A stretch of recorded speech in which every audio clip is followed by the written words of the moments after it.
Assalamualaikum warahmatullahi wabarakatuh. Selamat siang Sobat Tani. Jumpa lagi dengan channel Kopi Jalan Express, channel berbagi sharing seputar tanaman kopi. Oke Sobat Tani, pada kesempatan siang kali ini kembali Bang Kopi akan eksklusifkan pertanyaan-pertanyaan Sobat Tani di video yang kemarin ya. Mengingat di kemarin sorenya Bang Kopi tidak ada kesempatan untuk mengupload video dikarenakan di tempat Bang Kopi kemarin hujan ya, sore nyampe malam harinya. Oke, makanya pada kesempatan siang kali ini Bang Kopi gaskan ya, eksklusif menjawab pertanyaan-pertanyaan Sobat Tani kita yang tentunya bagus-bagus sekali nih ya. Oke, tapi sebelum lanjut, seperti biasa Bang Kopi spillkan dulu untuk edisi hari sekarang. Sekarang edisi hari Kamis ya Sobat Tani, tanggal 17 Juni di tahun 2026 ya. Mohon maaf di video shot kemarin ada terjadi kesalahan sedikit mengenai tahun ya. Di Kulon Tugusari seharusnya Bang Kopi tuliskan 2026, itu 2027.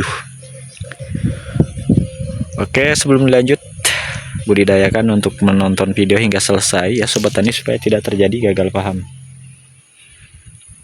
Oke, langsung saja Bang Kopi gaskeun dari _kosimal Kosim Alkois ya, bukan Kosimal, Kosim Alkois. Bang, saya Kosim Jember Jawa Timur, selalu nyimak Bang. Saya setiap tahunnya mupuk 1 kali. Bulan apa yang benar Bang? Oke, untuk pemupukan 1 tahun dalam,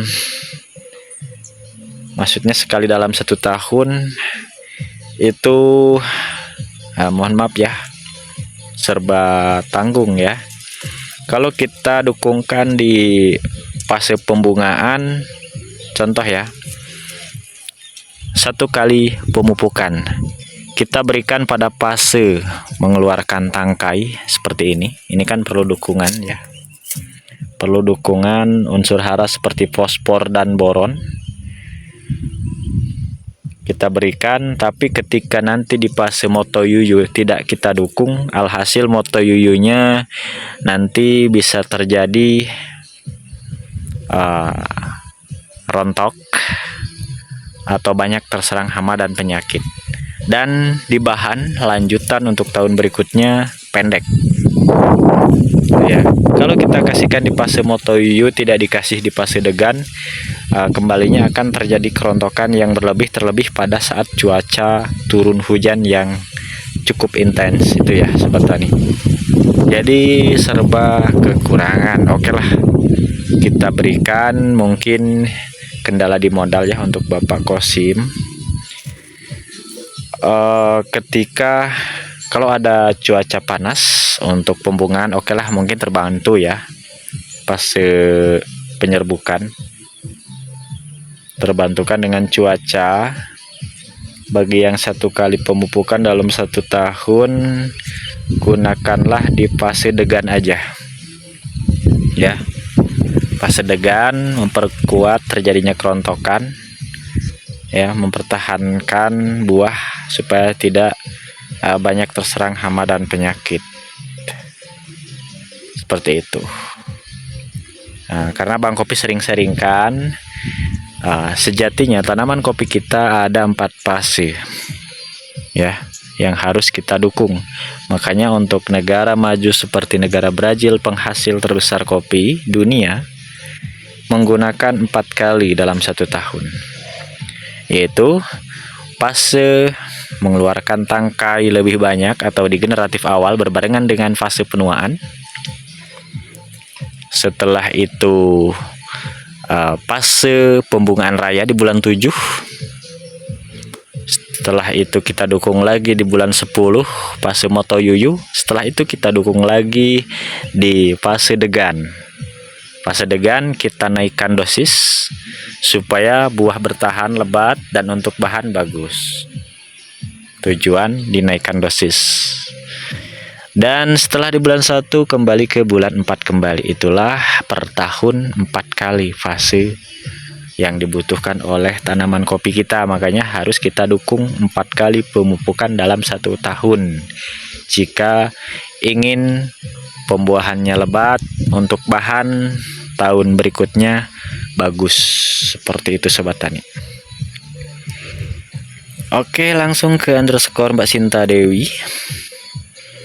Bang, untuk bahan titik tumbuh bulan 10 sama bahan sambungan bulan 10 ruasnya beda apa sama Bang? Nah, sama ya, itu sama-sama titik tumbuhnya di bulan 10, di bulan 11 satu ruas, sambungan pun yang nyambung di bulan 10, di bulan 11 buka sungkup. Itu terjadi jika antresnya menggunakan antres terbaik, jangan dibonggol ya, jangan menggunakan antres bongkot, harus dibuang bongkotnya dan pucuknya dibuang, kita ambil tengah-tengahnya, itulah antres terbaik. Jika sobat tani melakukan penyambungannya di bulan 10 ada bunga calon keluar bunga seperti ini, itu akan terjadi lambatnya keluar bahan, maka lebih duluan yang melakukan penyimpanan bahan B0 dengan penyambungan kalau seperti itu. Tapi kalau sama-sama antres terbaik, pertumbuhannya tetap sama.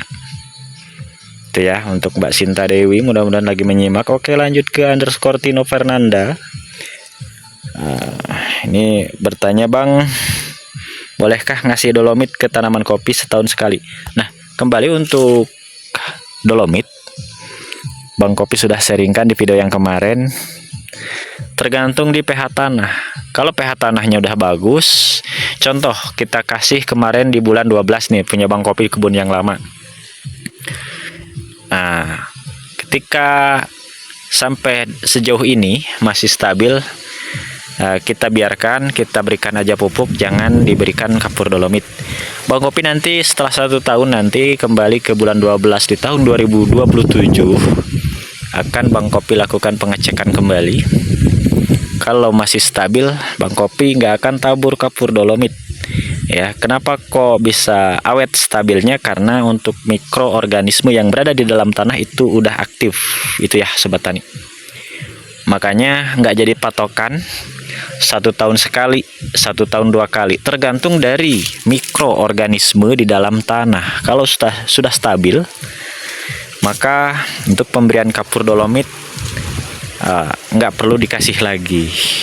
Itu ya, beda halnya dengan pupuk. Kalau pupuk memang dibutuhkan oleh tanaman kita ya. Kalau kapur dolomit tugasnya menaikkan pH tanah. Kalau tanahnya sudah stabil ya, nggak usah kita naikkan lagi. Nanti kalau berlebih, kelebihan pH terlalu tinggi, itu pun jelek ya sobat tani. Namanya alkalis atau basa kalau kelebihan. Jadi seperti itu mengenai penggunaan kapur dolomit. Oke, lanjut ke underscore Riko Septian Saputra. Mas, bisa pesan antres kopi nggak untuk koleksi? Untuk di bulan 6 sekarang, Juni belum bisa ya. Kita info lagi di bulan 12 nanti. Nah, ini bisa sobat tani saksikan. Tidak ada antres ya. Ini untuk bahan lanjutan semua.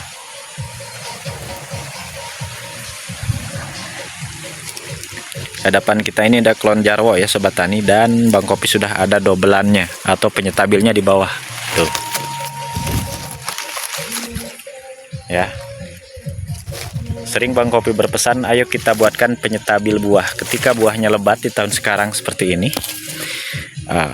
kita buktikan di tahun 2027 apakah pohon yang ini mampu berbuah lebat, yaitu triknya menggunakan penyetabil buah, penyetabil bahan. Nah, ini bahannya ya, bersembunyi. Oke, lanjut ke akun underscore Miss di Hanjoyo. Mas Miss di Hanjoyo, kalau pemupukan 3 kali bulan apa aja Bang? Kalau 4 kali bulan apa aja? Terima kasih. Oke, jadi seperti ini ya sobat tani. Bang Kopi menggunakan 4 kali juga dalam 1 tahun. Nah, akan tetapi kan kemarin sudah Bang Kopi beri di bulan 4 akhir. Seharusnya di bulan 7 besok Bang Kopi memupuk lagi. Nah, akan tetapi jika bulan 7 besok tidak ada turun hujan sama sekali, Bang Kopi pending atau Bang Kopi lewatkan, nanti menunggu penghujan awal di bulan 10. Jadi tetap pakai 3 kali juga Bang Kopi ya kalau ada kemarau. Nah, kalau ada hujan terus menerus, terjadi kemarau basah lagi, bulan 7 kita pupuk lagi ya. Jadi metodenya seperti ini ya, menggunakan rumus bulan 4, 7, 10, 1. Itu yang digunakan Bang Kopi. Itu untuk metode MDPL 1000 ke atas. Untuk yang 800 ke bawah, gunakanlah di bulan 3, di bulan 9, 12 ya, seperti itu. Kita kasih jeda 3 bulan kalau yang menggunakan 4 kali, kita kasih jeda 4 bulan yang menggunakan 3 kali. Itu ya Sobat Tani. Oke, lanjut ke underscore Mbah Gondrong. Bang, apakah pupuk kandang kotoran kambing bagus untuk kopi Bang? Bagus, tapi dengan syarat difermentasi dulu. Kalau langsung yang masih kemepul itu ya, yang masih panas, nah itu nggak bagus, karena kotoran kambing yang masih panas, yang barusan keluar dari pabriknya, itu tingkat zat asamnya tinggi sekali, justru membuat tanaman kopi kita layu dan menguning ya. Jadi saran dari Bang Kopi, difermentasikan dulu untuk kotoran kambing. Oke, kita lanjut ke underscore Prawito Wito. Kalau di Oku Selatan saat ini posisi kemarau, nyimpan bahan apa masih di bulan 8, 9, 10? Ya, masih ya. Nggak peduli kemarau, hujan, tetap titik tumbuh konsisten di bulan tersebut ya Mas Prawito.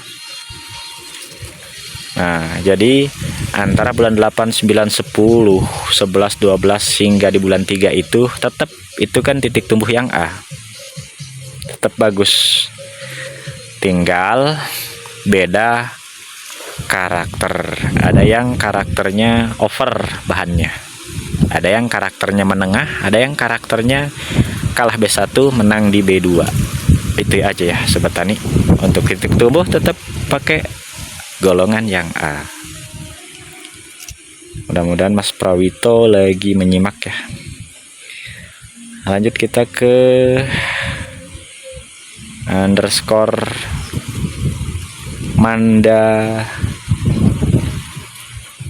Mandawitas ya, Mandawitas. Bang, kalau membersihkan gulma pakai herbisida di bulan sekarang apakah mengganggu pembungaan apa tidak? Nah, jadi jawabannya tidak. Nah, ini seminggu yang lalu nih ya, Bang Kopi melakukan penyemprotan pakai racun kontak dan sistemik dioplos. Ini buktinya pembungaannya. Nah, bagus ya. Nah, berhasil. Cek. Tidak ada yang gosong ya. Ini juga. Jadi Bang Kopi nggak pakai katanya dan katanya, langsung ya Bang Kopi tunjukkan sebuah pembuktiannya. Nah, aman ya, aman. Yang penting sering Bang Kopi sharingkan untuk pohon kopi, ketika kita menyemprot menggunakan herbisida, usahakan hindarin dah, jangan langsung terkena semburannya pohonnya ini. Dikelilingin aja ya, set sini, belok lagi ke sini, set ya. Ditelatenin aja, jangan langsung kita sembur pohonnya ini, mengurangi tingkat kesetresan pada pohon kopi kita, apalagi kita menggunakan dosisnya besar. Itu ya trik penyemprotan gulma, hindarin kontak langsung dengan pohonnya ini. Jadi bayangkan oleh Sobat Tani, dalam 1 tahun ada 7 kali penyemprotan, berarti 7 kali kena pohonnya ini. Lama-lama kena penyakit juga dia, apalagi imunnya lemah, maka timbullah yang namanya kanker pohon. Seperti itu ya Sobat Tani. Oke Sobat Tani, mengingat durasi lumayan panjang, jadi Bang Kopi bagi dua. Mudah-mudahan nanti sore nggak terjadi hujan ya. Kelihatannya ini cuaca cerah tuh ya. Tuh.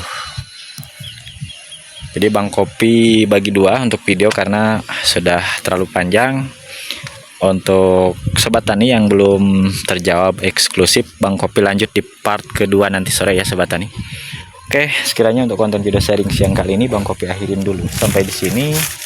Mudah-mudahan ada hal positif yang bisa diambil dari konten video sharing siang kali ini. Bang Kopi akhirin billahi taufik wal hidayah. Wassalamualaikum warahmatullahi wabarakatuh.